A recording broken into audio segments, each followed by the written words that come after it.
पंजाबी सपुत्रां नूं मुहब्बतां भरिया सलाम। साहिब सदर इजाज जी।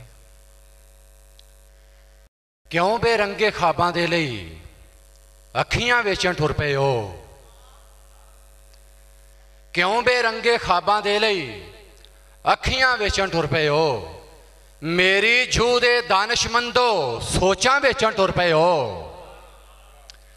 क्यों बेरंगे ख्वाबां दे लई अखियां वेचण टुर पे हो? मेरी जू दे दानिशमंदो सोचां वेचण टुर पे हो? जीवन दा पेड़ हूंज के मां ने जो बनवाइयां मेरे लई,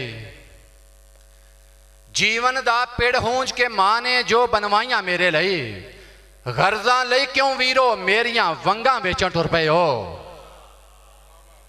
गर्जां लई क्यों वीरो मेरियां वंगां वेचण टुर पे हो?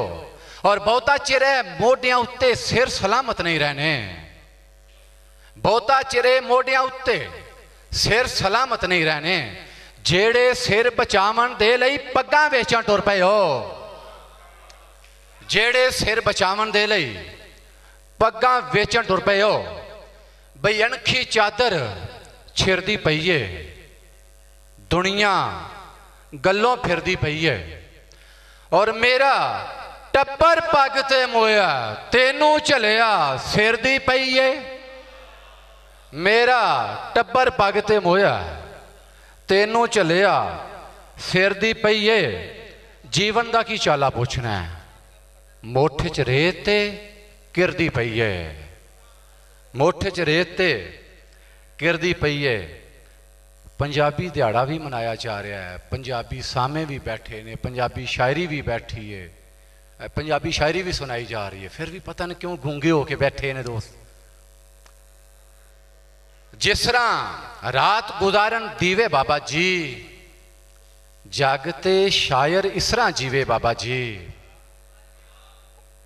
सारे रंग ही उधड़े फुल दे जुस्से तो, रंगां नूं हुण केड़ा सीवे बाबा जी। सारे रंग ही उधड़े फुल दे जुस्से तो, रंगां नूं हुण केड़ा सीवे बाबा जी। बई किंज दे हाल च मौका मिलिया बोलन दा, किंज दे हाल च मौका मिलिया बोलन दा, गल्लां करियां जिब छलीवे बाबा जी। किंज दे हाल च मौका मिलिया बोलन दा, गल्लां करियां जिब छलीवे बाबा जी।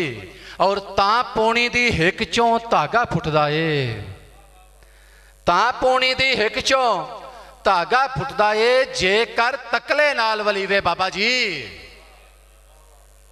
और दसो ओदा कतल किदे सिर जावेगा? दसो ओदा कतल किदे सिर जावेगा? जेड़ा भुख दे नाल मरीवे बाबा जी।